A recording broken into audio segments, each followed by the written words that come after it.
001 comments.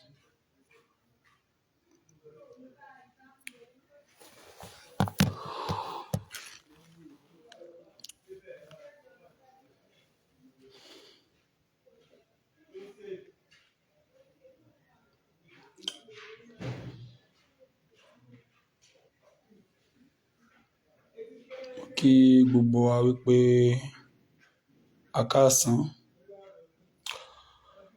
a kú ìsinmi, a dẹ̀ kú ọ̀sẹ̀ tuntun torí òní gangan ni ọ̀sẹ̀ tuntun bẹ̀rẹ̀. Mo kí wa wípé a kú ọjọ́ méjì, ọjọ́ mẹ́ta, a kú ìjàǹgbara tí à ń jà fún ilẹ̀ wa ní ilẹ̀ Yorùbá. Lágbára Ọlọ́run, a ṣe débi ayọ̀.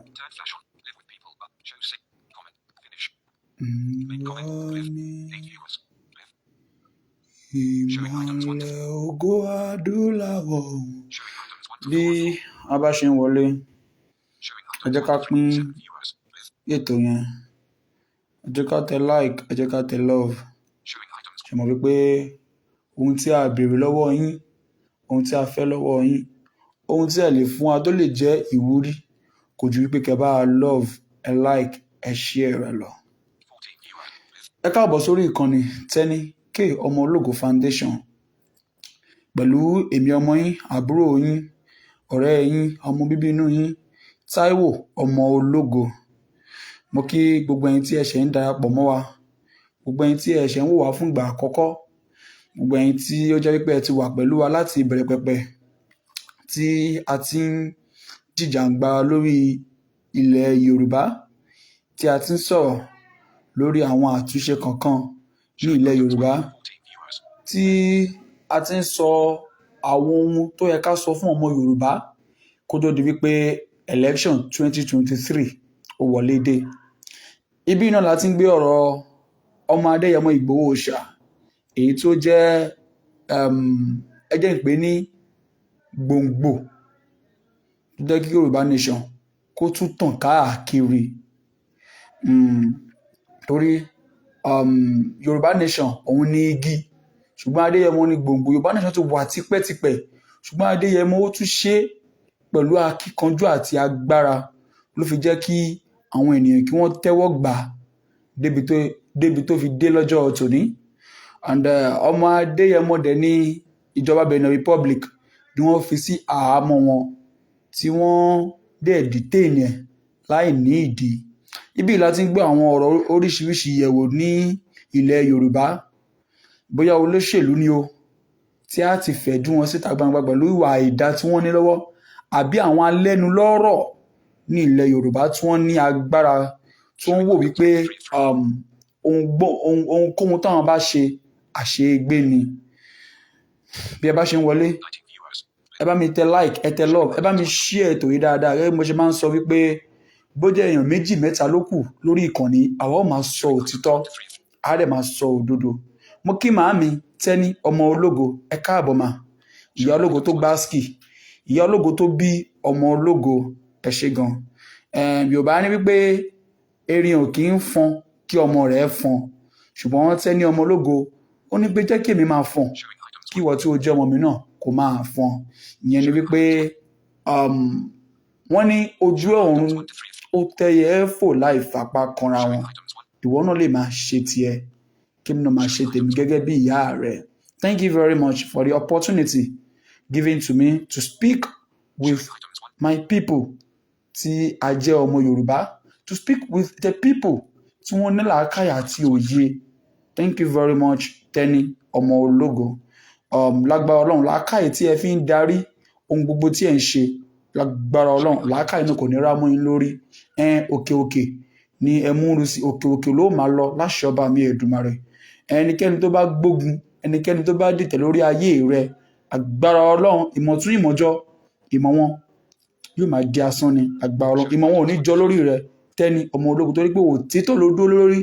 Òtítọ́ tí ó dúró lórí náà ní ipasẹ̀ tèmi náà ń tẹ̀lé láti lè máa sọ òtítọ́ láwùjọ. Torí èrò kọ́ làwa ń wá, bí kò ṣe ènìyàn tí ó gbọ́ wa yékéyéké lórí ìkànnì TAIWO ọmọ ológo foundation àti ìkànnì tẹ́ni ọmọ ológo empress. Bí ẹ bá ń join wa fúngbà àkọ́kọ́, ẹ like, ẹ dẹ̀ follow page TAIWO ọmọ ológo foundation, ẹ dẹ̀ like, ẹ follow tẹ́ni ọmọ ológo empress 1, ẹ lè follow òun náà lórí YouTube, ẹ subscribe síbẹ̀ yẹn, ẹ like ẹ.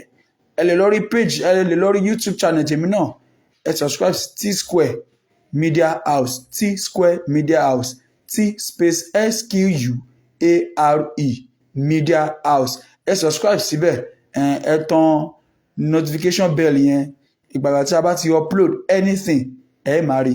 Ẹ bá a subscribe síbẹ̀ yẹn náà, kẹ bá a share lórí ìkànnì náà TAIWO ọmọ ológo foundation. Ẹ bá a like, kẹ dẹ̀ follow, kẹ dẹ̀ tan notification bell. Àwọn ẹni ibi tí wọ́n bá ń ṣèkà, tí wọ́n bá ń hùwà bí, àwa ò ní wò yẹn, torí wípé kò títọ́ ta dúró lé lórí òun náà láà sì máa ṣe ní ilẹ̀ Yorùbá. Ẹ káàbọ̀ sórí ìkànnì. Bí ẹ bá ṣe ń wọlé, ẹ bá mi tẹ love, ẹ tẹ like, ẹ share rẹ̀ káàkiri. Ẹ máa rí pé ó tójọ́ méjì mẹ́ta á ti máa tó bí ọ̀sẹ̀ kan àtàbọ̀ tí mo ti jáde lórí ìkànnì yìí.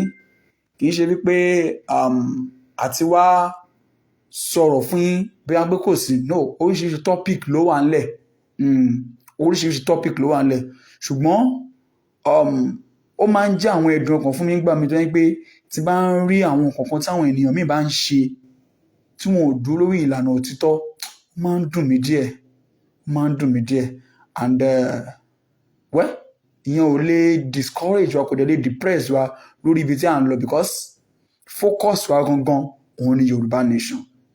Focus wa gangan láti dé ilẹ̀ ìlérí, láti kúrò ní ìlú tí wọ́n ń pè ní Nàìjíríà tí ò sòsóore fún ẹnìkan kan wa. Ilẹ̀ Nàìjíríà ti gbàbọ̀dé gidi gan, tó jẹ́ wípé ilẹ̀ tí ò ní ìtumọ̀, ilẹ̀ tí kò sí àlùmọ́nì, ilẹ̀ tí kò sí àǹfààní àti ohun rere mọ́ ní orílẹ̀-èdè Nàìjíríà tí a wà yìí.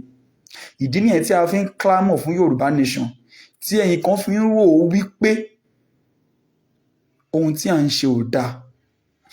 Ẹni bá láwò jinlẹ̀ dáadáa, a mọ̀ wípé ohun tí a dúró lé lórí, ohun tí a ń pè fún, ohun tó ní ìtumọ̀ tó dẹ̀ dá ni. Bí àǹfààní ò bá wà láti lè ké lórí àwọn rédíòs káàkiri ní South West, a ṣàkígbe lórí social media, àbí? Bí àwọn tí wọ́n jẹ́ media people tí wọ́n ní radio station privately àti publicly, tí àǹfààní ò bá wà wípé a fẹ́ kígbe Yorùbá nation lórí station yìí, a ṣàpariwo bí i. Tẹ́ bá ní ẹ fẹ́ pa wá, ẹ lè pa gbogbo wa tán. Tẹ́ bá ní pé ẹ fẹ́ fi ẹ̀mí wa ṣòfò, ẹ lè pa gbogbo ọmọ Yorùbá tán. Ẹ pa àwọn díẹ̀ tó bá yẹ kẹ́ ẹ pa ni. Àwọn tó bá yẹ kó jìjàǹgbara fún ilẹ̀ òmìnira, wọ́n á jà. Èmi ń tèmi, mo ń sọ wípé kókó ẹ̀mí kan lẹ́nu mi, màá jà fún ilẹ̀ Yorùbá. Mi ò jà fún ilẹ̀ Yorùbá nítorí owó. Mi ì jà fún ilẹ̀ Yorùbá nítorí publicity. Mi ò jà fún ilẹ̀ Yorùbá láti lè jẹ́ gbọ́kọ́ ní pé gbajúgbajà lẹ́ni nínú sọ̀rọ̀sọ̀rọ̀. No, I don't do that. Tó bá jẹ́ kí mo fẹ́ wo ti image mi, mo fẹ́ wo ti integrity mi àti ohun tí mo gbé lọ́wọ́ gẹ́gẹ́ bí orin, màá ní pé mi ò ní agitate. Kí dẹ̀ ní reason? Màá wò ó wípé ohun tí mo gbé lọ́wọ́ kò síbi tí ò lè fall sí lọ́la. Ṣùgbọ́n mo wò wípé irọ́, tí bá ní mo gbé nǹkan lọ́wọ́ tó jẹ́ wípé mò ń kọrin àbí mo jẹ́ sọ̀rọ̀sọ̀rọ̀, tó jẹ́ pé ìlú tí mo ti ń kọrin kò sí àlàáfíà, kò sí ìfọ̀kànbalẹ̀, kò sí nǹkan kan tó jẹ́ àlùmọ́nì ń bẹ̀, wípé èmi náà rí tèmi náà ṣe kinní kan, mákanmákan lè yẹn kàn. Àwọn tí wọ́n pa kúkúrú tó ń pa gúngùn yóò padà wá kún èmi náà lọ tó bá jọjọ́ kan. Ló jẹ́ kí n rò dáadáa, ló jẹ́ kí n wò wípé what I have as my talent, no, kò lè ever depress mi láti sọ pé kí n máa agitate fún ilẹ̀ Yorùbá. If I agitate, tí bá gbé ojú mi bọ́ta, anybody tó bá ní ẹni yìí ò kíní kan, no. Ilẹ̀ Yorùbá san mí lẹ́san rere, àwọn alálẹ̀ Yorùbá wọ́n á san mí ní ẹ̀san níbi tó bá ti tọ́, torí wípé wọ́n mọ̀ wípé mò ń pè fún òmìnira ni, mi ì pè fún ìnira fún ẹnìkan kan. Mi ò lè torí ohun tí màá jẹ́ lọ́la, mi ò lè torí pé mo fẹ́ jẹ́ nǹkan lọ́jọ́ ọ̀la kí wá wò wípé torí ohun tí mo fẹ́ jẹ́ lọ́la kí má bàa fi ṣe nǹkan tó bá yẹ kí ṣe lọ́jọ́ tòní. Bí n bá jẹ̀yà, àwọn ọmọ tí n bá bí máa jẹ̀yà ẹ̀, torí tí bá lówó lọ́wọ́ tán tí mo jẹ́ ènìyàn níláyé máa kú lọ́jọ́ kan, tí má dẹ̀ kú àwọn ọmọ mi ló máa kú. Táwọn ọmọ mi bá kú, kí ni ohun tó máa jẹ́ ohun tó máa kù fún wọn táwọn náà fi máa sọ wípé òun làwọn náà wá jẹ títí àwọn náà fi bímọ títí àwọn náà máa fi kú. Ṣùgbọ́n nítorí pé ẹ̀yin wò wípé ẹ jẹ́ nǹkan láwùjọ, ẹ fẹ́ jẹ́ kórúkọ yín bàjẹ́, ẹ fẹ́ jẹ́ kí ohun tí ẹ gbé lọ́wọ́ káwọn sọ pé ẹ má súnmọ́ o, Yorùbá nation ló ń ṣe o, ohun tí wọ́n go against ni, òun lẹ́yìn ò fi bá a dá sí Yorùbá nation. Máa fẹ́ kẹ́ mọ̀ wípé ó kù yín ó kù Ọlọ́run ọba. Ó máa ń dùn mí tí bá wà lórí social media tí bá rí àwọn tí wọ́n jẹ́ famous people, àwọn celebrities, tí bá rí àwọn viewers wọn lórí nǹkan tí wọ́n ṣe tí ò ní ìtumọ̀. Tẹ́ bá lo page yín, tẹ́ bá fi pè fún Yorùbá nation, kò sí ohun tó burú bẹ́ẹ̀. Kò sí ohun tó burú bẹ́ẹ̀. But because wípé ẹ̀yin ti jẹ́ ènìyàn, ẹ fẹ́ jẹ́ kí orúkọ yín kó wà tarnish ní ilẹ̀ Yorùbá, ẹ̀yin tí ẹ jẹ́ media people, tí ẹ ń ṣe nílé iṣẹ́ rédíò, ẹ̀yin tí ẹ jẹ́ olórin, ẹ̀yin tí ẹ lówó láwùjọ, torí pé owó yìí wà, this money is there.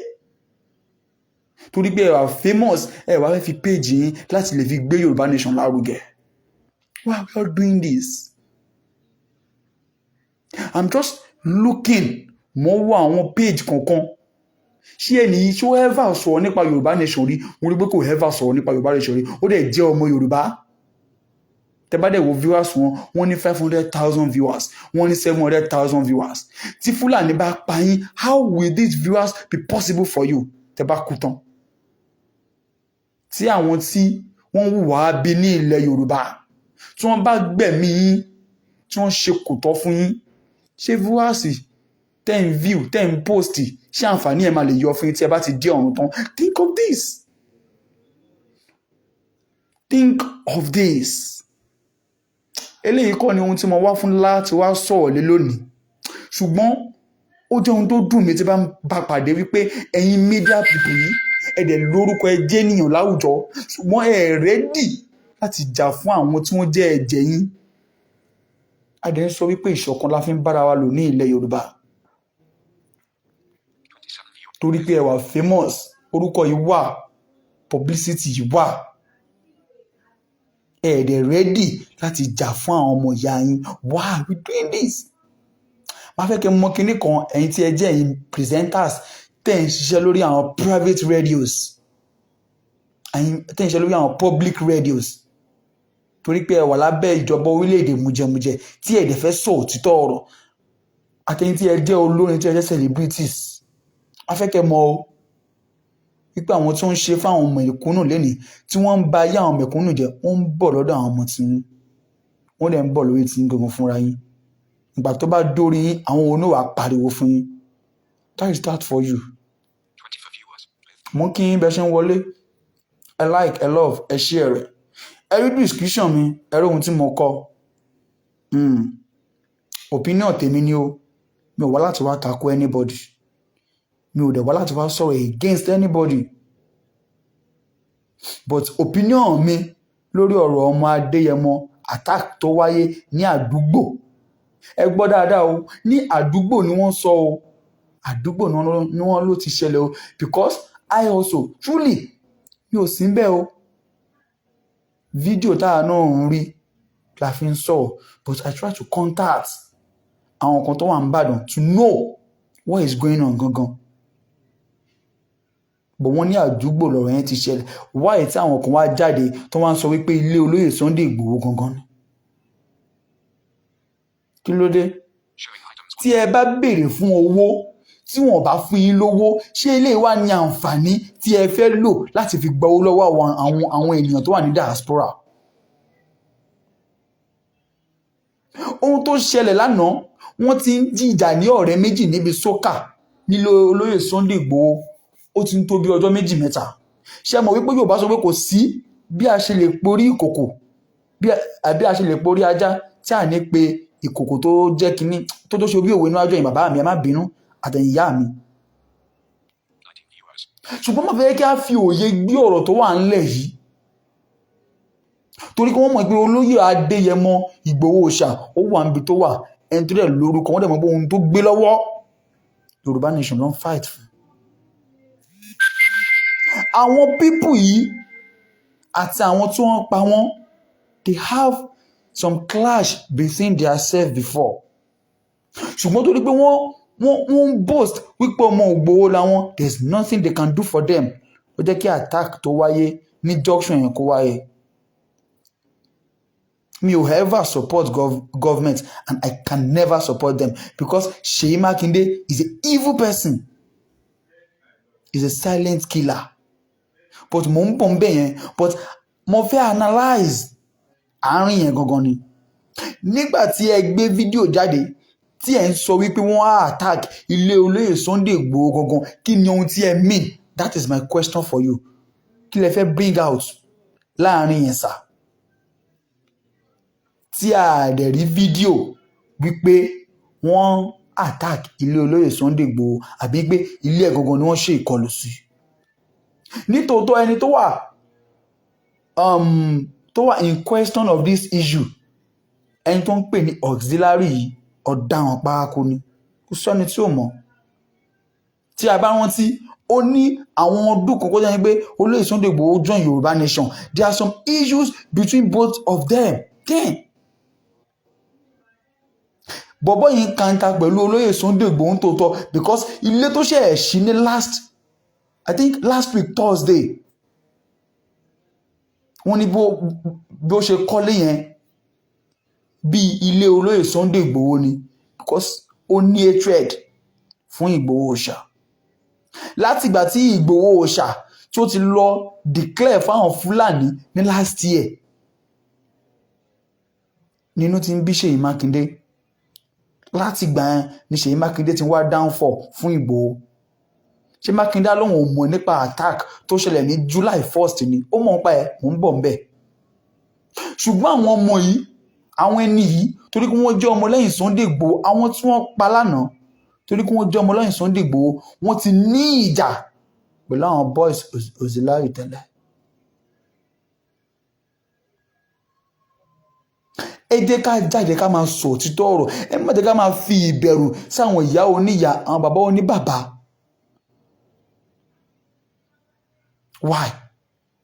Why tó jẹ́ wípé ẹ fẹ́ fún àwọn tí wọ́n ti darúgbó tí àmọ́ kí wọ́n nífẹ̀ẹ́ olóyè Sunday Igboho ẹ fẹ́ fún ọ ní hypertension kó tó di gbé Ìgbòho Òòṣà gangan jáde fúnra. Ṣebí àwọn tí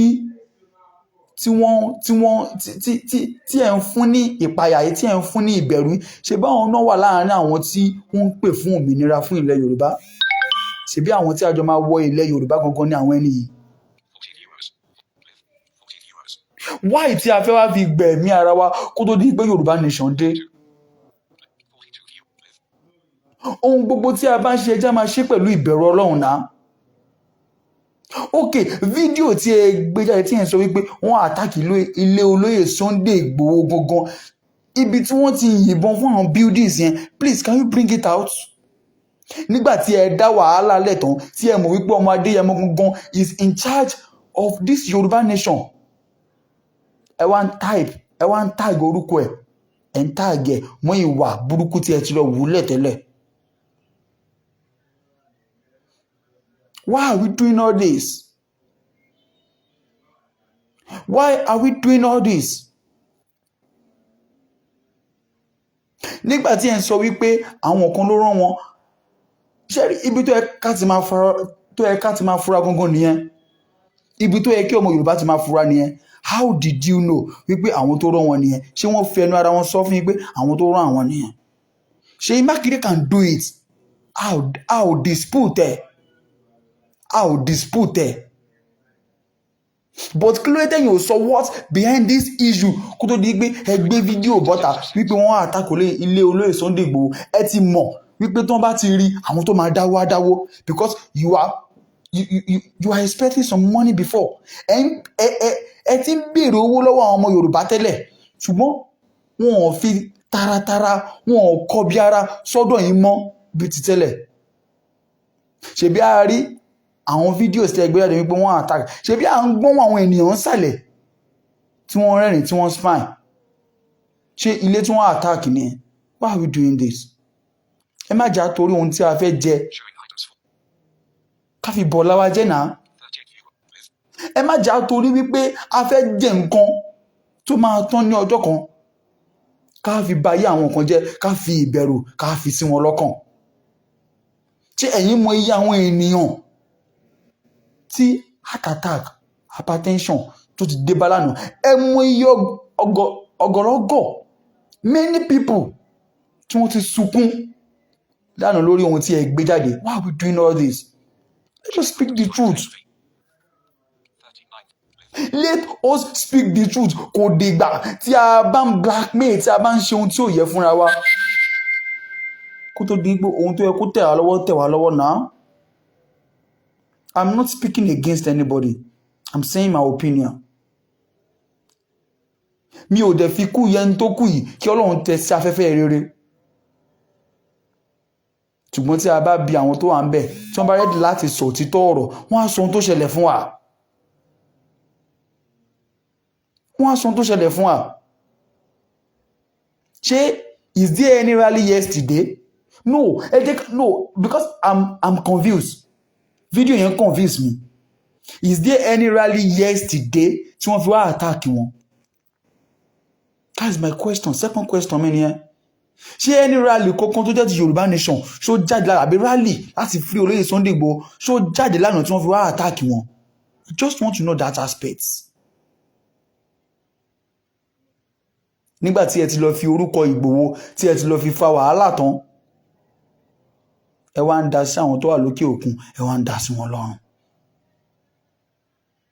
Why can't you be calm? Nígbà tí à ń sọ wípé àwọn kan ń bọ̀ wá attack ilé olóyè Sunday Igboho for like 3 weeks, 2 weeks. Well, I don't know how that is true. I don't know.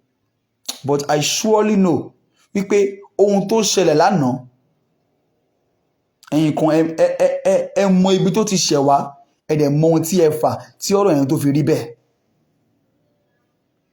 Ẹ mọ ohun tí ẹ fà tọ́rọ̀ yẹn fi rí bẹ́ẹ̀. Ẹnìkan sọ̀rọ̀ lórí page Màámi Tẹ́ni Ọmọlógo lánàá, and it is true. Àwọn tọ́ọ̀gì àwọn ló mọ bí wọ́n ṣe wá jalè ní ìpínlẹ̀ Ọ̀yọ́ lọ́jọ́ Thursday. Yes, Ṣèyí Mákindé ṣófẹ́ lòun ò mọ̀ ni. Ìdìbò ń bọ̀ náà. Wọ́n á ṣàìrówó fi ṣe campaign àbí?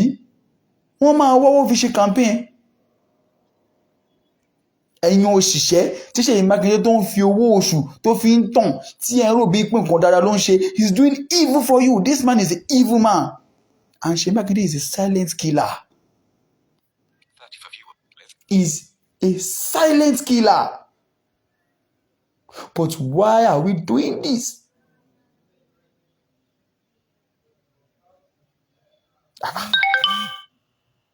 Ẹ̀rẹ̀ ń sọ pé wọ́n attack ilé olóyè Sunday Igboho, wọ́n attack ilé olóyè Sunday Igboho, wọ́n attack ilé olóyè Sunday Igboho, a dẹ̀ ń gbóhùn àwọn ènìyàn lábẹ́lẹ̀. Why are we lying? Nítorí ohun tá a máa jẹ tó máa tán. Ohun tí ẹ fà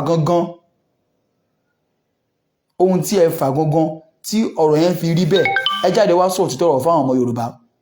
We want to know what actually happened.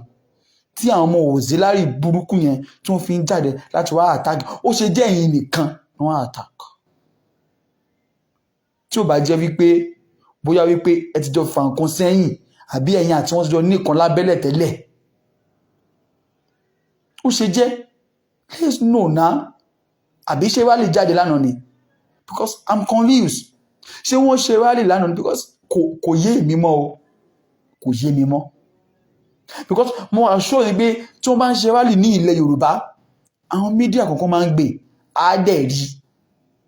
Tó bá dẹ̀ gbé tí fídíò bá ń jáde lọ, tí wọ́n bá shoot, á mọ̀ wípé rally tí wọ́n ṣe tó yẹ ti Yorùbá nation or ti rally olóyè gangan ni wọ́n shoot sí. But to my own knowledge, mi ò rò bẹ́ẹ̀ ní rally kankan jáde lánàá. Mi ò rò bẹ́ẹ̀. Ó ṣe wá jẹ́ junction ibi tí ẹ̀yin jókòó sí làwọn ẹni burúkú yìí wá bí ò bá jẹ́ wípé ẹ ti ní ìjà kan ti tẹ́lẹ̀ àbí pé ẹ ti jọ fà nǹkan lábẹ́lẹ̀, ẹ ti lọ fi orúkọ Ìgbòho ẹ ti lọ fi fa wàhálà. Why? Ẹ já máa sọ òtítọ́ o, ẹ dẹ̀ jẹ́ ká ní ìbẹ̀rù Ọlọ́run gidi gan. Ìbẹ̀rù Ọlọ́run nìkan ló lè gbé wa débi tá à ń lọ. Tí a bá ti fi irọ́, tí a bá ti fi kún ìrìn àjò wa, a ò ní tètè débi tí à ń lọ. Ẹ̀yin kan náà lẹ bọ́ta lọ́jọ́ sí tẹ̀sán ohun tí ò yẹ. Ẹ̀yin kan lẹ bọ́ta tí ẹ gbé líǹkì kan jáde. Ẹ̀yin kan náà ni. Why?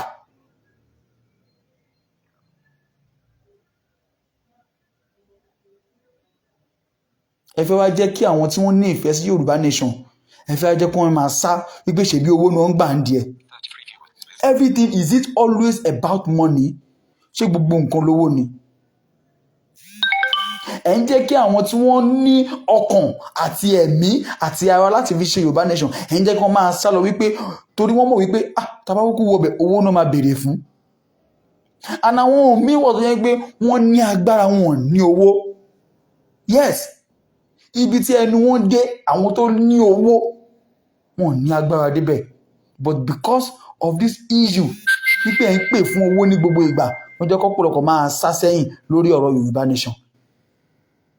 Ẹlòmíì ti fi ohun tó jẹ́ Yorùbá nation tó jẹ́ ti Sunday Igboho ó ti fi kọ́lé, ó ti fi ra ọkọ̀. Ẹ bá wo fídíò ẹlòmíì yóò táàgì account number, yóò táàgì nọ́mbà rẹ̀ gangan yóò fi síbẹ̀. Kí là ń wá? Publicity.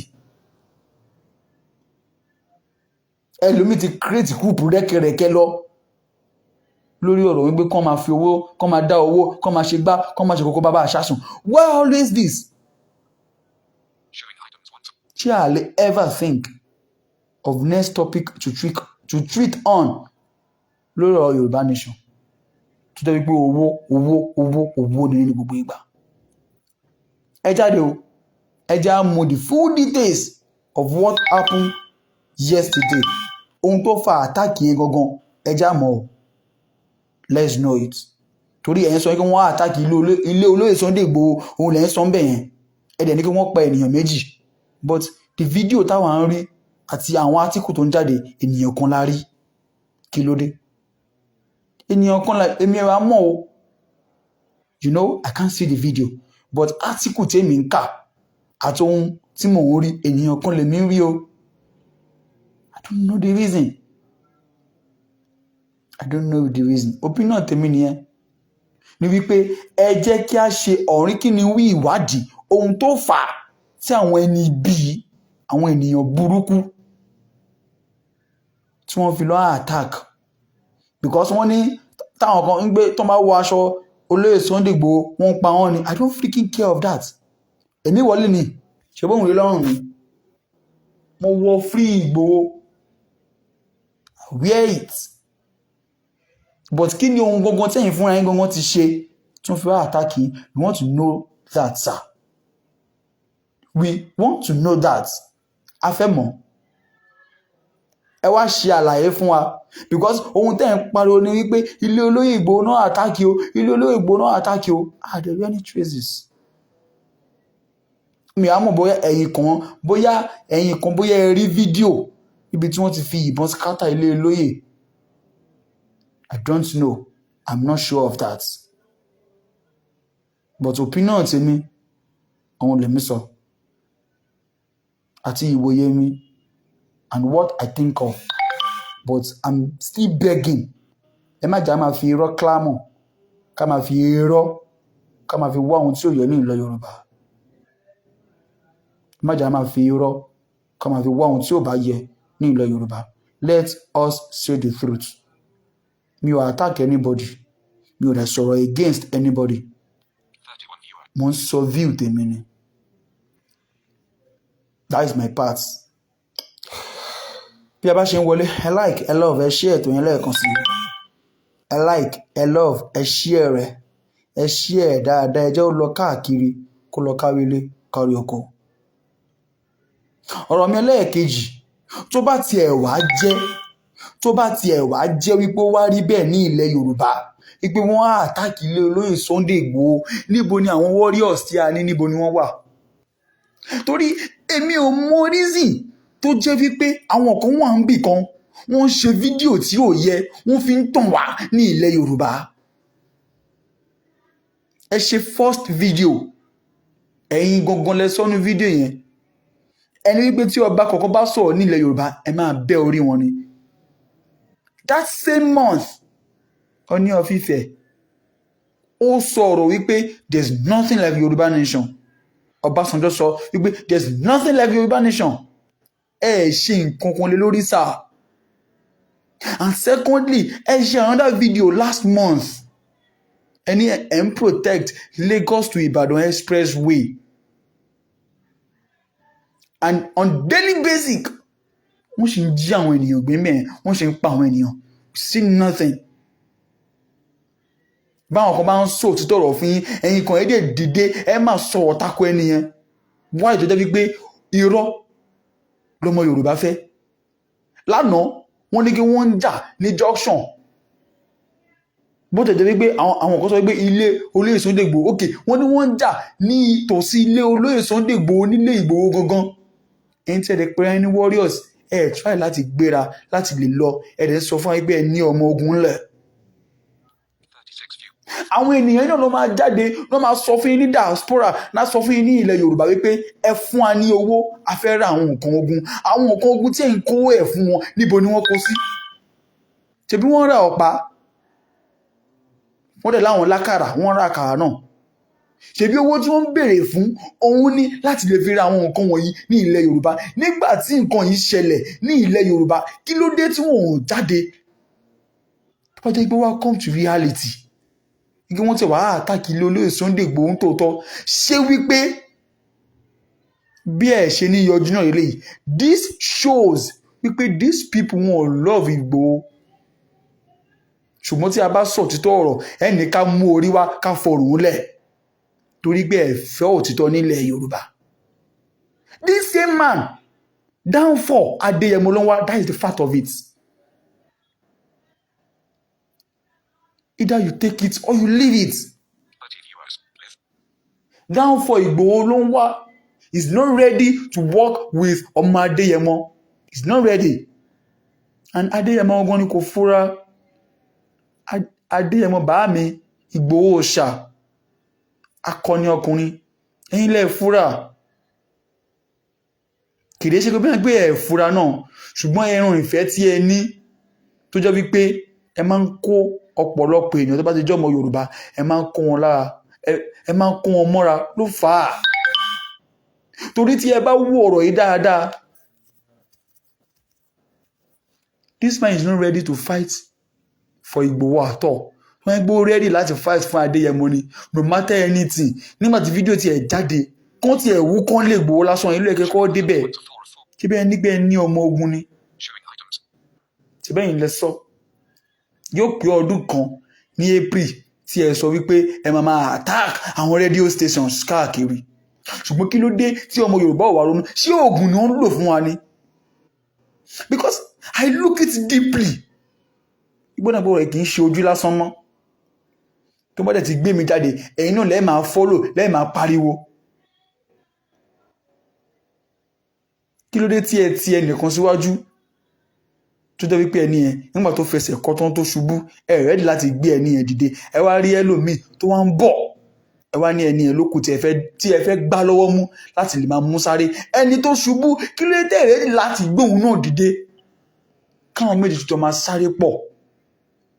Ẹni tó bá wù láti sá eré jù, àwọn ọmọ ẹni tó mọ eré sá láàrin àwọn méjèèjì. Ṣùgbọ́n torí ẹnìkan ti ṣubú, ó fẹsẹ̀ kọ́, ó ṣubú, ẹ̀dẹ̀ fílẹ̀ ń gbé tó ti ṣubú, ẹ wá rẹ́ nìkan tó wá ń sáré bọ̀ látẹ̀yìn tó wá ń pariwo bọ̀, ẹ wá ẹ̀hàn lọ́wọ́ mú, ẹ lóhun ló kù tẹ́ máa mú sáré.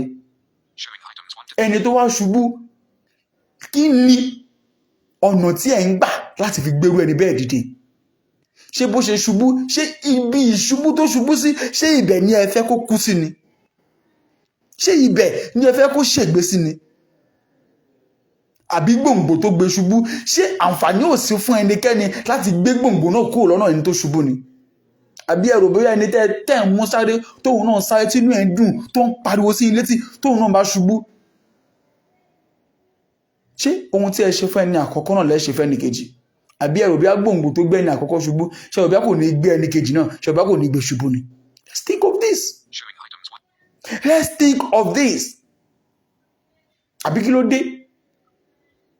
Yorùbá ní tí igi bá wó lu igi tòkè láàkọ́ gbé kúrò náà.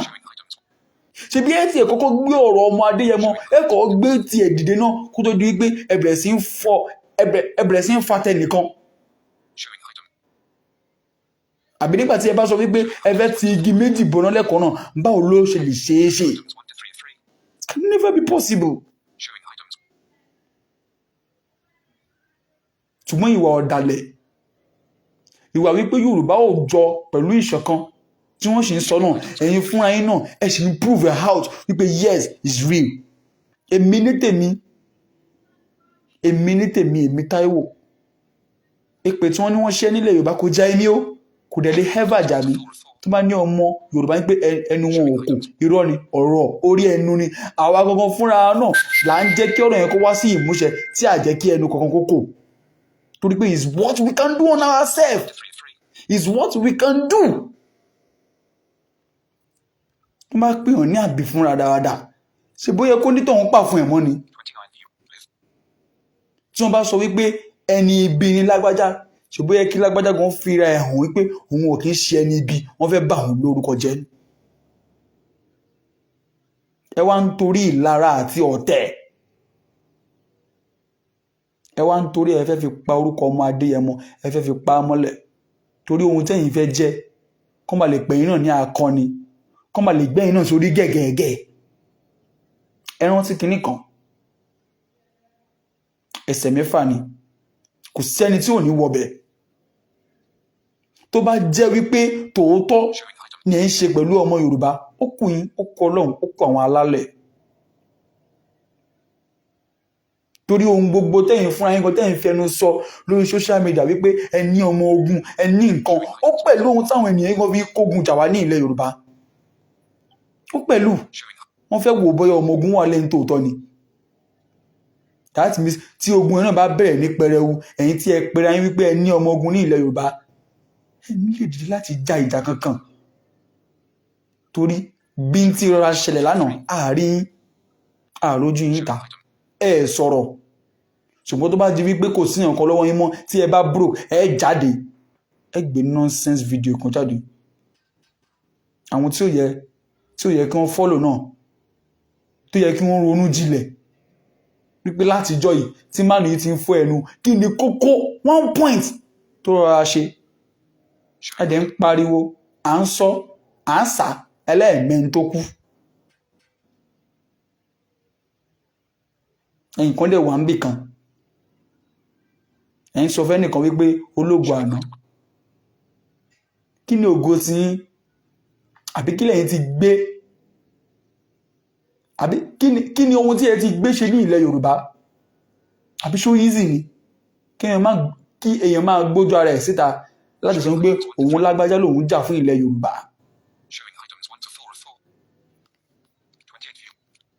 ẹ̀dẹ̀ ń sọ náà ẹ̀rẹ́ni tí ó dá yín lẹ́kùn ẹ̀rẹ́ni tí ó sọ òtítọ́ ọ̀rọ̀ fún yín. ẹ̀yin tí ókè ẹni tó lóun jà tó lóun lọ́mọ ogun kí ni kókó nǹkan tó ti ṣe látijọ́ yìí sí ilẹ̀ Yorùbá? I just want to know. ẹ̀yin tí ẹ̀ ń follow tí ẹ̀dẹ̀ ń tẹ̀lé wọn tẹ́yìn sọ wípé àwọn ni mẹ̀sáyà àwọn ni saviour àwọn ni Árónì tí Ọlọ́run rán sí ilẹ̀ Yorùbá nígbàtí ọmọ Adéyẹmọ ò ti sí ní ilẹ̀ Yorùbá wípé nígbà tó ti wà ní àhámọ́. kí ni kókó nǹkan tó ti ṣe láti last year tí wọ́n ti jáde? I just want to know. tí ẹ bá ti lè mú point jáde ẹ ti fi win mi nù ṣùgbọ́n tí ẹ bá rí mú bòde I will keep on saying it wípé ọ̀dàlẹ̀ ni ẹni wọn ò rẹ́dì láti fight fún ọmọ Yorùbá kankan ju kí wọ́n fi àgbà tọwọ́ wa kí wọ́n sá lọ ni. àwa la dẹ̀ ronú ṣé ọmọ ogun inú group la máa jẹ ni àbí ọmọ ogun orí social media la máa jẹ́. Prove yourself as a powerful person. Tó bá jẹ́ wípé ẹni ní tòótọ́ nípa agbára yẹn wà pẹ̀lú yín, ó máa ń dùn mí. Mo gbé ní ọjọ́ kan ohun tí à ń fẹ́ á tẹ̀ wá lọ́wọ́. Ohun tí à ń fẹ́ á tẹ̀ wá lọ́wọ́. But you call yourself a warrior. Ẹ̀yin lẹ jáde tẹ́lẹ̀ pé warrior ni. We have to know the capacity, the ability, the potential in you calling yourself a warrior. I need láti mọ̀ náà. I need láti mọ̀. Ẹ dẹ̀ need láti show ẹ̀ fún wa. Since this day, I rí one point of view. Àárín kan tọ́ka sí pé òun báyìí lẹ gbé sí gẹ́gẹ́ bí warrior ní ilẹ̀ Yorùbá. Very soon, ẹ tún jáde, ẹ tún gbé another video jáde. Àwọn tó máa tún lárí mọ́. Yorùbá think. Yorùbá think. Think of what needs to do. Ẹ jẹ́ ká stop bragging ara wa. Stop it. Let us stop it. Ẹ̀yin tí ẹ̀dẹ̀ ń pè fún one Nigeria, tí ń gbé one nation lẹ dúró lórí. Ó yẹ kẹ́ ti rí fídíò dáàdì yín tó jáde o. Ó yẹ kí ẹ ti rí fídíò bàbá yín tó jáde níbi tí ó ti ń tọ̀ ara. Ṣé ẹni tí ẹ fẹ́ fi jẹ ààrẹ ṣóhun nù? Omi wọlé. Ṣé ẹni tí ẹ fi jẹ ààrẹ ṣóhun nù? Ìdààmú àdúgbò. Ṣé àwọn nù? A dẹ̀ ń sọ àǹsà ẹlẹ́ẹ̀mẹ́ni tó kú. Ṣé wọ́n kó ọpọlọ àwọn kan tí wọ́n ń follow àwọn people yìí, ṣé wọ́n kó sínú gbá ni? Because kò rí nìyé mi. Mo máa ń rí fídíò ìyá kan tí ó ṣẹnu gbọ̀ngbọ̀.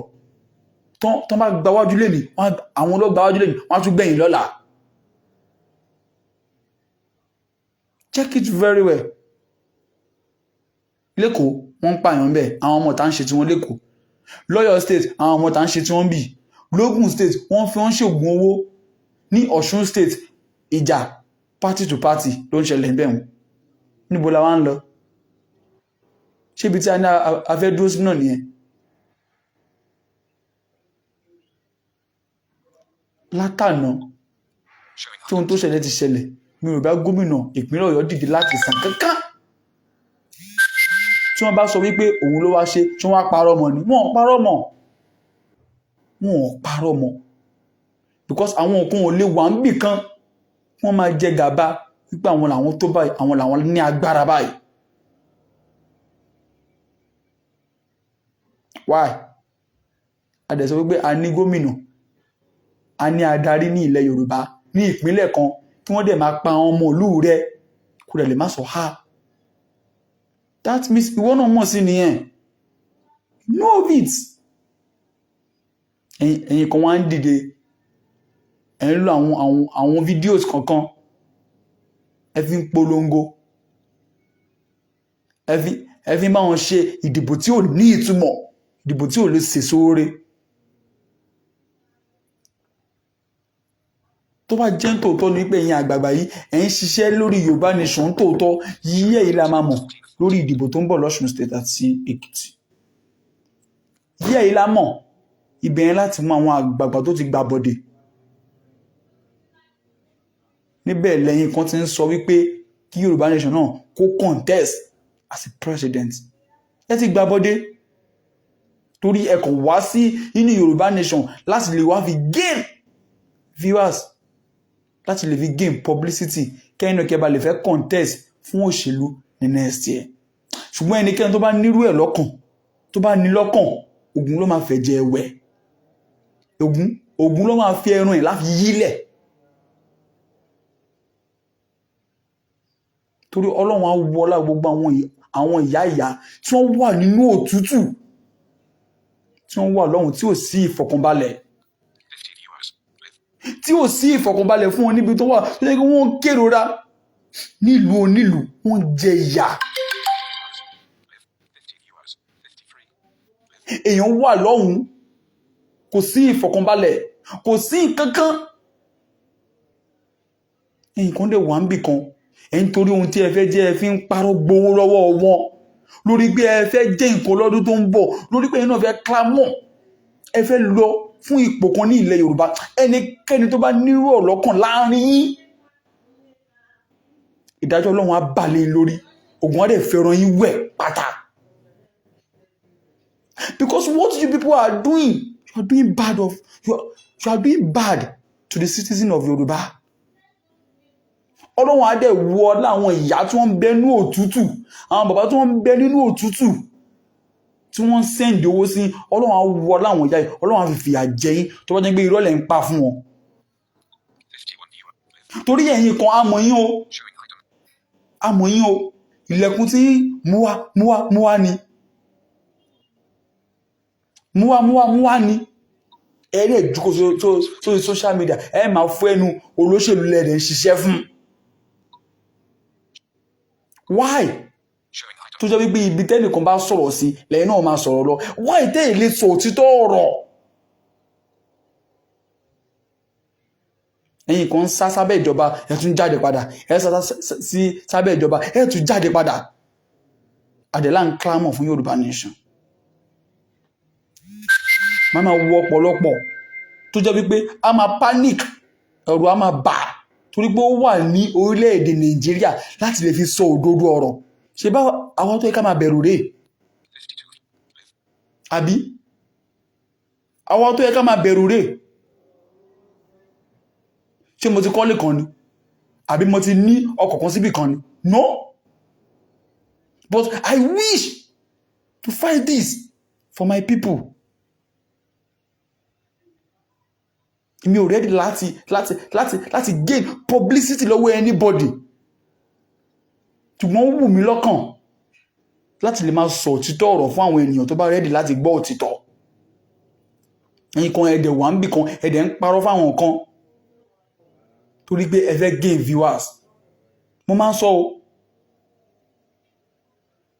ẹni bá tajà ẹ̀pẹ̀ yóò gbowó òkúta dandan nù. Bẹ́ẹ̀ jẹ̀yà àwọn ọmọ yín ó jẹ̀yà. Because what you are doing for the citizen of Yoruba land, ẹ̀yin fún ẹgbẹ́ ọmọ ẹgbẹ́ ohun tí ò dání. Ibi tó yẹ kẹ́ sọ̀rọ̀ sí, ẹ ò ní sọ̀rọ̀ síbẹ̀. Ṣùgbọ́n nítorí kó má bàa mú yín lọ́tà, kó má bàa sọ wípé ẹni yìí ó ọ̀dàlẹ̀ Yorùbá ni ó, kíní kan ni ó, ẹni fẹ́ sọ òtítọ́ ọ̀rọ̀. Torí ẹ rí àwọn èrò tí wọ́n wà lẹ́yìn yín. Èmi máa ń sọ lórí ìkànnì ní gbogbo ìgbà wípé àwa ò fẹ́rò ń bì bí ò ṣe ènìyàn bó jẹ́ ẹnìkan pé lókù tí ó máa wò mí lórí ìkànnì. I will still continue saying my truth because that is our foundation. That is our legacy on Ọmọ Ológo. Yes. Òtítọ́ ni ó gbé àwa lékè. Àwa ò ní fi irọ́, a ò ní fi ra ohun tí ò yẹ sí ilẹ̀ Yorùbá. But ẹ rò dáadáa o. Just think of it. Ẹ rò dáadáa.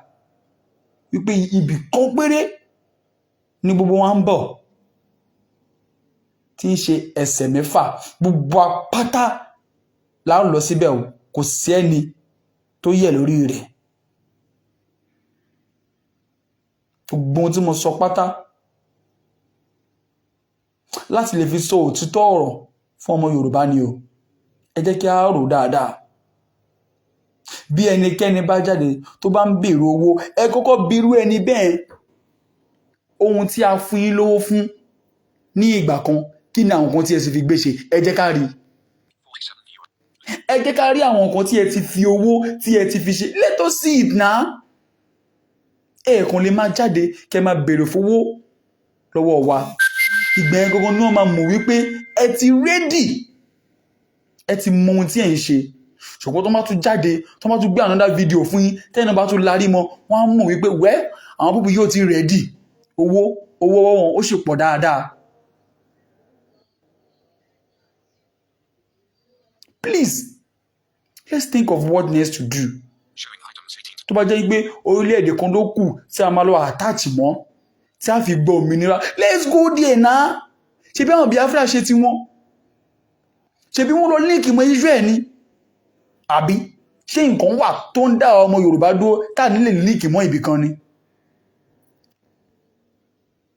bí ọ̀rọ̀ bá ti di gbàgbàgbà tó di gbogbogbò lẹ́yìn kan lẹ́sẹ̀ jáde fún fídíò tẹ́sẹ̀ máa sọ̀rọ̀ lórí ohun tí ò yẹ. Yorùbá nation is coming very soon. Ṣé òun la fẹ́ jẹ ni? ṣé òun la fẹ́ jẹ ni? òun kọ́ la fẹ́ jẹ. bí kò ṣe ìgbésẹ̀ tí ẹ bá gbé tí a bá ń rin ọkàn ní a máa mọ̀ wípé ẹ̀ ń ṣe ohun tó tọ́ àti ohun tó yẹ gbogbo ló máa múnú ọmọ Adéyẹmọ dùn níbi tó wà. àbí ṣé ń gbà tí Ìgbòho bá jáde tán ṣé lórí àṣìfẹ́ gba Yorùbá nation náà láṣì máa jókòó sí láì tí sí any step kankan. ẹ̀ẹ́dẹ̀ fẹ́ jẹ́ káwọn èèyàn advice yín tí yín nìkan ló máa ń yé yín ready láti gbọ́ tẹnikẹ́ni. You are not ready. Ready láti gbọ́ tẹnikẹ́ni. Everything is just for you. kò dẹ̀ lè ever possible tí ẹ bá lè take on another person advice tí ẹ bá wò wípé ẹ̀yin nìkan lẹ́ẹ̀máa dá ṣe. ibi tí a ń lọ yẹn a ò lè tètè débẹ̀ o. a ò lè tètè débẹ̀ bí kò ṣe wípé ká wá ìrẹ́pọ̀ àti ìfẹ́ àti ìṣọ̀kan sáàárín ara wa.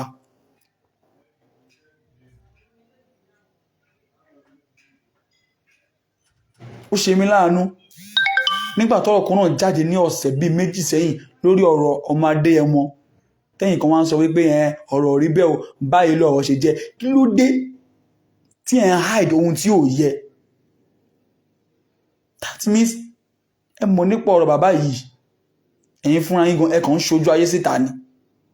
ẹ fẹ́ jẹ́ káwọn ènìyàn mọ òtítọ́ ọ̀rọ̀ bó ti ń lọ. 6 months tí wọ́n fún Ìgbòho ẹ calculate ó di August kó tó deal lẹ́yìn August wọ́n tún fún ní another 6 months ẹ calculate ó dẹ̀yìn ìdìbò. ó dẹ̀yìn ìdìbò ká ní òun bó ṣe ń lọ. ẹ dẹ̀ ń sọ ohun tí ò yẹ ẹ ń sọ fún wa lórí kíni. ṣé káwọn èèyàn kọ́ má bàa mọ ohun tó yẹ kó ṣe mọ́ lórí ọ̀rọ̀ Ìgbòho ni kó ní lágbájá báyìí ti sọ wípé nǹkan báyìí ni Ìgbòho ń ṣe ní prison bẹ́ẹ̀ irú nǹkan báyìí ni wọ́n ń ṣe fún un kìnnì kan àṣàyẹ́lá yẹn tó fẹ́ gbà tó ní nǹkan lórí kíni. just of facts. ẹ jẹ́ kí a sọ òtítọ́ kí a bá lè mọ ibi tí à ń lọ gangan ní ilẹ̀ Yorùbá. I know wípé ẹ̀yin tí ẹ mọ ohun tó tọ́ láti ṣe fún ọmọ Adéyẹmọ ẹ mọ̀ dáadáa ṣùgbọ́n nítorí ohun tí ẹ fẹ́ jẹ kí ẹ bá lè yó ẹ ò ready láti ṣe nǹkan kan. ṣùgbọ́n quote my word today ẹni tí ẹ expect ẹni tí ẹ lérò ẹni tí ẹ fọkàn sí ẹni tí ò jẹ́ nǹkan láwùjọ ló máa padà mú Ìgbòho kúrò níbi tó wà. ẹ kọ déètì níyì sílẹ̀. yes ẹ kọ déètì níyì ẹ kọ sílẹ̀. ẹni tí ẹ lérò rárá ẹni tí ẹ expect ẹni tí ẹ fi ọkàn sí ẹni tí ò jẹ́ nǹkan kan ló máa mú Ìgbòho kúrò níbi tó wà. either you take it or you leave it. I will not say more than that. tẹ́yìn bá ní pé ẹ ready láti ṣe ohun tó yẹ kẹ́ ẹ ṣe àwọn tó bá yẹ kán ṣe ohun tó yẹ kán ṣe wọ́n ṣe because mo mọ̀ wípé ẹ mọ ohun tó yẹ kẹ́ ẹ ṣe kí Ìgbòho fi kúrò ní Benin Republic. ṣe bẹ́yìn àtàwọn ìyàwó yín ẹjọ́ ń gbé ẹ̀ ń sùn ẹ̀ ń rán àwọn ọmọ yín gbogbo ìgbà ṣùgbọ́n ẹni yìí ó wà ń bẹ̀ yẹn àǹfààní ò sí fún láti rán àwọn ọmọ ẹ̀ àǹfààní ò sí fún láti rí ìyàwó ẹ̀ gẹ́gẹ́ bó ti fẹ́ ní déédéé. ẹ̀dẹ̀ ń fi orúkọ ẹni ẹ fi ń pawó ẹ̀dẹ̀ ń fi orúkọ ẹni ẹ fi ń gba owó sápò. ọmọ Adéyẹmọ wàá jáde láṣẹ ọba mi Èdùmàrè bí ọ̀tá fẹ́ bí ọ̀tá kọ̀ ṣùgbọ́n láìpẹ́ láì jìnnà àníṣe mo ṣì ń tẹnu mọ́ ọ̀rẹ́ tó fojú jọ ọ̀tá àṣírí ẹ̀ ṣì máa tú àṣírí ẹ̀ ṣì máa tú ní ilẹ̀ Yorùbá. ọ̀rẹ́ tí ó fojú jọ ọ̀tá ẹni tí ẹ fi ọkàn sí just be expecting it. It's coming very soon. It's coming very soon. ẹni tí ẹ fi ọkàn sí ẹ rí wípé òun ló wà nídìí ọ̀rọ̀ Ìgbòho jù pẹ̀lú àwọn ìjọba ní ilẹ̀ Yorùbá. yes ẹ kọ date ní ìsílẹ̀ 13/2/2022 mo sọ bẹ́ẹ̀ yes ṣé tabakàn dákẹ́ tí a bá sọ kankan àmọ́ tó yẹ ká wí nínú ìwà sí ẹlòmíì nínú ìsọ̀rọ̀ sí ẹlòmíì gan ẹ ti mọ̀ wípé eléyìí mọ̀ nípa ẹ̀ ṣùgbọ́n ẹni tó bá ń sọ òtítọ́ ọ̀rọ̀ fún yín ohun gbogbo lẹ máa ń kórìíra ohun gbogbo lẹ máa ń mú gẹ́gẹ́ bí ọ̀tá yín nígbà tí ènìyàn sọ wípé òun ò sí láàrin yín mọ́ ṣé ẹ̀yin mọ̀ ìdí tí ẹni fi sọ pé òun ò sí láàrin yín mọ́ wípé òun fẹ́ dá dúró ṣùgbọ́n ẹ̀ rẹ́dì láti mọ reason ẹ̀yin kan wá ń fi hatred ẹ wá fi ń tó ẹ gbé program àwọn kan ẹ ní gbé tàwọn kan ẹ dẹ̀ ní pé ẹ ń ṣe Yorùbá nation is that Yorùbá nation láti ìgbà tí àwa tí a jẹ́ àkàndá tí a ti ṣe rally lọ́dún tó kọjá lára ti ń fún mi jù sí most of you the agitators láti ìgbà yẹn ni mo ti mọ̀ wípé ohun tí ẹ ń ṣe ní ilẹ̀ Yorùbá nítorí owó ni ẹ ṣe nítorí ọkàn kan ẹ ṣe nítorí ìfẹ́ tí ẹ ní sí Ìgbòho yes láti last year ni mo ti mọ̀ ọ̀rọ̀ yẹn because nígbà tí a jáde fún rally tí a pè láti lè jẹ́ kí òmìnira Ìgbòho kó wáyé ẹ̀yin péréte kan lẹ́gbẹ́ ẹ̀dẹ̀ sọ pé ẹ̀yin jà fún ilẹ̀ Yorùbá ẹ̀yin kan tí ẹ̀dẹ̀ wá gbé gan ó níbi tí ẹ gé ń bẹ̀ ẹ gé àwọn òbí kankan ni lára ni wọ́n ń pè é ibi tó bá yẹ ká sọ̀rọ̀ sí ẹjẹ́ á sọ̀rọ̀ síbẹ̀ ẹ má jà á fi ìlara àti ẹ̀tàn ẹ má jà á fi tòun tó wà ńlẹ̀ yìí let's call ourselves in one let's call ourselves in one ohun tí lágbájá fẹ́ tó lóhun ò fẹ́ kí ló dé ẹ̀ lè béèrè kẹ́ pé jókòó kẹ́ ní pé kí ohun tó fẹ́ yẹn kí ni ìdí tó fi fẹ́ ohun tó fẹ́ yẹn kẹ́ ṣe àtúnṣe ṣùgbọ́n ẹ̀yin nìkan lẹ́fẹ́ kó máa gbóhùn yín ẹ̀yin nìkan lẹ́fẹ́ kó jẹ́ wípé orúkọ yín nìkan máa pariwo káàkiri ṣàmọ̀ pé lálá tó lókè lálá tó lọ sí òkè òun ni ọ̀rọ̀ yín ilẹ̀ ló ń padà bọ̀ kò síbi kankan tí lálá ń lọ ilẹ̀ ló ń padà bọ̀ and this will surely bring out a result that you don't even expect. Yes, that is it. Òtítọ́ làwa máa sọ o. Òtítọ́ yóò dẹ̀ gbé wa lékè. Mi ò lè torí wípé mo fẹ́ ra ènìyàn. Torí wípé mo fẹ́ kí ènìyàn kó jẹ́ wípé èmi nìkan ni. Kí wá máa fọ́n irọ́ síta fún. I will never do that. Mi ò lè fi irọ́ fi gòkè ńlá ayé mi. Ọlọ́run ò ní jẹ́.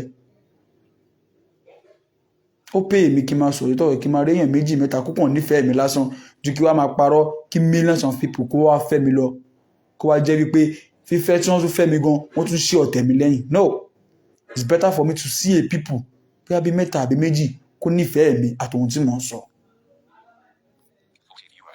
Ọmọ Yorùbá, let's think of what next to do in Yorùbá land. Ẹ jẹ́ ká jẹ́ kí àwọn ènìyàn mọ̀ wípé we are ready to go not lórí ọ̀rọ̀ ẹnu lásán. Ẹ̀yin tí ẹ̀dẹ̀ jẹ́ ẹ̀yin elders tí ẹ wà ní ilẹ̀ Yorùbá náà ẹ̀yin ẹ̀ dìde ẹ sọ̀rọ̀ síbi tí ọ̀rọ̀ yẹ ẹ sọ̀rọ̀ síbi tó bá yẹ ẹ má kẹhùn sọ̀rọ̀ kẹ má bàa kẹtàn sáré torí ọ̀pọ̀lọpọ̀ yín ló mọ ibi tó yẹ kó rìn sí ṣùgbọ́n nítorí pé ẹ sì ń rí owó jẹ́ ń di kìíní ẹ fẹ́ rìn síbẹ̀ ẹ fẹ́ kó ètè yá ní kíákíá tí Yorùbá nation tó bá máa dé ní ọ̀túnla àwọn kan wà láàárín wa tó yẹ kí wọ́n mọ tó yẹ kí wọ́n ṣe yes ṣùgbọ́n nítorí pé wọ́n rí owó jẹ́ ń di kìíní wọn ò rẹ́dì kò dẹ̀ wù wọ́n ṣùgbọ́n wọ́n á kàn bóde wọ́n á máa parọ́ wọ́n á máa ṣojú ayé fún yín ọmọ Yorùbá ronú dáadáa ọmọ Yorùbá gbogbo nǹkan tí mo sọ lẹ́nu ẹ jẹ́ á gbé yẹ̀ wò mi ò sọ ọ̀tá kó ẹnì kankan mi ò dẹ̀ sọ láti lè fi wá ojúrere fẹ́ láti wá ojúrere ẹnì kankan no ṣùgbọ́n bó ti tó àti bó ti yẹ òun lèmi máa ń sọ ń tèmi tá bá dẹ̀ sọ̀rọ̀ jù ẹni pé ká mórí wá ká fọrùn lẹ̀ but we on Ọmọ Ológo Foundation òtítọ́ la máa sọ. Kẹ́ flag page yìí jù bẹ́ẹ̀ lọ. Ọlọ́run láì Jésù Kristi ń gbọ́, ànábì gan ń gbọ́, Ọ̀rúnmìlà gan ń gbọ́. Kẹ́ flag page yìí, kẹ́ flag ẹ̀ jù bẹ́ẹ̀ lọ. A máa sọ òtítọ́ ọ̀rọ̀. I swear to God. A ò ní mú ohun tí ò yẹ wá fún yín o. Àwa ò dẹ̀ ní sọ̀rọ̀ tí ò ní làákàyè. A ní gbé wá fún yín lórí ìkànnì yìí. Torí ẹ máa rí pé ká tó jáde gan lórí ìkànnì Ọmọ Ológo, a ti kọ́kọ́ ro ohun tó bá yẹ ká sọ dáadáa kó tó di wípé a gbẹ́nu lé. Àkùnrin dédé bọ́tà. No. Àkùnrin dédé bọ́tà. Bí a bá rí genuine evidence, a ò ní mú ẹnu lórí nǹkan. Ẹ ṣé o fún jíjọ́ ìmí lórí program lẹ́nu. Gbogbo ẹ̀yin tí ẹ wò mí pátá, ojú yín ò ní fọ́. Ẹ̀yin tí ẹ gbọ́ mi, etí yín ò ní di. Láṣẹ Ọba mi Èdùmàrè. Ẹ̀yin tí ẹ like, tí ẹ love, tí ẹ dẹ̀ share, agbára Ọlọ́run, ọwọ́ tí ẹ fi tẹ̀ ẹ ní fi gba lẹ́tà abú, ẹ ní fi gba lẹ́tà ọ̀fọ̀. Ìnira ò ní dé bẹ́ẹ̀ nìkan kan, torí ìnira ti wà ní ilẹ̀ Nàìjíríà. Torí ìnira wà lórílẹ̀-èdè tí a wà yìí. Torí ohun gbogbo ló ti wọ́n. Epo ló ti gbẹ́nu sókè gẹ́gẹ́gẹ́. Oúnjẹ jíjẹ, oúnjẹ kò ṣeé bínú rà lọ́jà mọ́. Torí àwọn nǹkan tí ò tiẹ̀ yẹ kó wọ́n, òun ló ti wọ́n ní àsìkò tí a wà yìí. Kí ló dé? Ṣé ìlú tí a ṣe fẹ́ jókòó sí nìyẹn? The poorest country in the whole world is Nigeria. A dẹ̀ sọ pé a ní àlùmọ́nì. Wọ́n dẹ̀ ń pè ní poorest country in the whole world. Ìyà dẹ̀ ń jẹ wá. Ẹni ká kàwé, à ń kàwé, òun nìyẹn. Àwọn òṣìṣẹ́ ìjọba ló ti fẹ́ daṣẹ́lẹ̀ láwọn universities káàkiri. Ṣé country tí à ń pè ní ilẹ̀ gidi rèé? Àbí á dáadáa for like 50 years. Ó mà ti pẹ́ tí a ti gbòmìnira. 62 years là ń lọ tí a ti gbòmìnira. A ṣì ń rán lẹ̀ bí ọmọ oṣù kan. Tíbi tí bí kan bá gbé ni, a ṣàgbàbò míì lọ. À ń sọ wípé ilẹ̀ yóò gbé wá náà. Kò dẹ̀ fẹ́ fọ́ wa, a ṣàgbà ìbò míì lọ.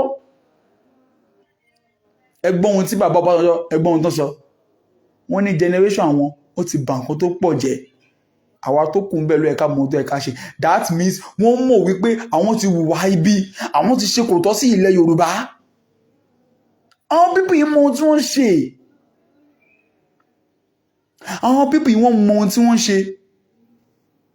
Ṣùgbọ́n àwa tí a jẹ́ ọ̀dọ́, tó ń gbé ọjọ́ orí ò ti lọ lórí wa jù, àwa ló yẹ kí ọpọlọ wa jí ju bó ti yẹ lọ. Àwa ló yẹ ká sọ̀ síbi tó yẹ náà. Torí ẹ̀ ló jẹ́ kí n sọ ní ìbẹ̀rẹ̀ pẹ̀pẹ̀ ọ̀rọ̀ mi. Ẹ̀yin tí ẹ jẹ́ olórin takasúfè, tí ẹ ń kọrin fújì, tí ẹ ń kọrin, tí ẹ bá include Yorùbá nation mọ́ nǹkan yín, kò sí ohun tó burú bẹ́ẹ̀. Kò sí ohun tó bad tí ẹ bá ń sọ wípé yín náà fẹ́ òmìnira fún àwọn ènìyàn yín. Ṣebí àwọn ọmọ Yorùbá lẹ ń kọrin fún, ṣebí àwọn ọmọ Yorùbá ló ń náwó fún yín. Àbí níbi tí ẹ bá ti ń ṣeré, níbi tí ẹ bá ti ń heart, ẹ̀yin tí ẹ jẹ́ eléré orí ìtàgé, níbi tí ẹ bá ti ń heart, tí àwọn Fúlàní tó bá ṣe ìkọlù fún yín, tí wọ́n bá pa yín, kí ni kókó yín? Kí ni ohun tó máa jẹ́ àǹfààní owó tí ẹ gbà gangan? Báwo lẹ ṣe ná? Ara ohun tí à ń pariwo fún yín nìyẹn. Tí ẹ rò bóyá àwọn nǹkan wọ́n fi hatred, wọ́n fi ń tàn kan yín ni, wọ́n ò fi hatred tó. Ṣùgbọ́n ìfẹ́ tí a ní ni, fẹ́ jẹ́ kẹ́yìn náà kẹ́ parun ni. Ẹ gbìyànjú, ẹ lo péjì yẹn fi pariwo Yorùbá nation, ẹ̀yin media people yìí, ẹ̀yin presenters tẹ́ ń sọ lórí radio station, ẹ dúró lórí òtítọ́ ọ̀rọ̀. Ẹ jẹ́ kí àwọn aráàlú tí wọ́n gbọ́ yín, ẹ jẹ́ kí àwọn tó wà lókè òkun, ẹ jẹ́ kí wọ́n mọ̀ wípé ilẹ̀ Nàìjíríà kò sún ọmọ, kò sún tó máa ṣe fún yín. Kò síkú tó máa pàgbà tá ní bápo lórí ẹ̀ ń bẹ́ẹ̀. Àbí? Ṣebí rédíò tí ẹ gbélẹ̀, ṣebí orin tẹ́ ń kọ, ṣebí ohun tẹ́ ń ṣe, ṣebí nítorí wa ni. Ẹ̀yin rédíò kan, ẹ pèrè ẹni voice fún àwọn tí wọ́n ní ohùn, voice of the voiceless people. èdè rẹ̀ láti pariwo fún our voiceless. ẹ gbìyànjú láti lè jẹ́ kí wọ́n mọ̀ wípé ohun tí wọ́n ń ṣe fún wa ní ilẹ̀ Yorùbá kò tọ́ ni, wọ́n ń pa wá dànù bí ẹran ni. tó bá jẹ́ wípé ẹkọ́nọ́mì dá, tó bá jẹ́ wípé ohun gbogbo dá, ń lọ létòlétò ni, ẹ ní rí àwọn ọmọ kéèké tí ọjọ́ orí wọn ò ti kọjá kí wọ́n máa gé orí, kí wọ́n máa pààyàn nítorí owó. ẹ jẹ́ ká dìde ọmọ Yorùbá pátá. wọ́n ní pé èpè kan ló ń jà, ẹ jẹ́ ká ká gun orí wa nù, ká jẹ́ kí wọ́n mọ̀ pé èpè ò jà wá mọ́. ẹ̀yin media people, mi ò rẹ́ láti polówó anybody, but ẹ̀yin media people yìí, ẹ̀yin presenters lórílẹ̀‐èdè Yorùbá, ẹ̀yin eléré orí ìtàgé lórílẹ̀‐èdè Yorùbá, ẹ̀yin olórin takasúfèé, àwọn olóṣèlú tẹ̀ ń ṣiṣẹ́ fún yín, àwọn náà ló máa padà wá wù wá bí wọ́n máa wù fún yín, bọ́n wù fún yín, wọ́n á wù fún àwọn ọmọ yín. ẹ jẹ́ á dìde ká jà fúnra wa, ẹ jẹ́ á dìde ká pè fún òmìnira àwa tí a jẹ́ mẹ̀kúnnù. máa fẹ́ kẹ́ rántí o wípé kẹ́yìn náà kẹ́ tó débi tẹ́ dé yẹn, kó tó di pé ẹ jẹ́ ènìyàn láwùjọ, ẹ la ipò tí a wà, ẹ là kọjá o. ẹ la ipò tí a wà, ẹ là kọjá o. ẹ má torí pé ẹ ti dé òkè, ẹ má fi gbàgbé àwọn tó wà lẹ́yìn o. ẹ má torí pé ẹ ti dé òkè, ẹ má fi gbàgbé àwọn tí ó wà ní ìsàlẹ̀ o, torí àwọn tí ò ní Ọlọ́run fi fún àwọn tó ní o. torí pé ẹ ní lọ́wọ́, torí àwa mẹ̀kúnnù báyìí ni o, kí ẹ bá lè pariwo fún wa ni o, kí ẹ bá lè gbọ̀n ìyànú kúrò lára wa ni o. publicity tẹ ní Ọlọ́run ò fún yín nítorí talent tí ẹ ní o, Ọlọ́run fún yín láti lè fi jà fún àwọn mẹ̀kúnnù ni o. ẹ fi platform yẹn fi pariwo Yorùbá nation, kò sí ohun tẹ́nìkankan máa ṣe fún yín.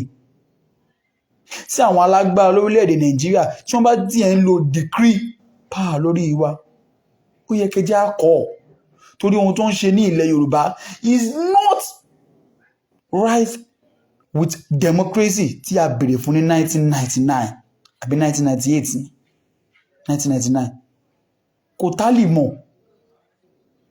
ṣe bí ìjọba alágbádá là ń sọ pé a béèrè fún ní ìgbà náà, kí ló dé tó jẹ́ wípé military rules la ṣì nílò láti ìgbà yẹn? kí ló dé? àbí gbogbo ohun tí bàbá Gòsìmẹ̀ tí wọ́n ṣe ní ilẹ̀ Yorùbá ṣe democracy ni? Why can't we think? Why? ẹ̀yin tí ẹ jẹ́ olórin, why tí ẹ lè pariwo fún wa? Why tí ẹ lè kígbe? Why? ẹ dìde, ẹ jà fún ọmọ Yorùbá.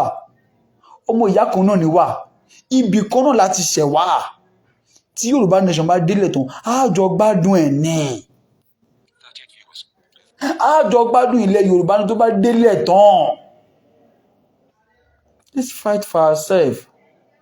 Let us call for the independence of our people in Yoruba land. mo kí gbogbo ẹ̀yin tí ẹ darapọ̀ mọ́ mi lọ́jọ́ ọ̀tọ̀ ní wípé ẹ ṣé gan. Thank you for joining my program. Thank you for sharing. Thank you for liking. Thank you for loving. ẹ̀yin fún mi ní ìwúrí wípé ẹ wà ń bẹ̀ pẹ̀lú mi. ẹ fi tọkàn tara, ẹ fi dúró tì wá lórí ìkànnì. ọpẹ́ lọ́wọ́ màámi Tẹ́ni ọmọ ológo fún àǹfààní tó fi fún mi láti lè máa jẹ́ kí n mọ fọhùn lórí ìkànnì yìí, because bírú àǹfààní yìí ò bá yọ, ó ṣeé ṣe kí ẹ má gbóhùn mi. ó ṣeé ṣe.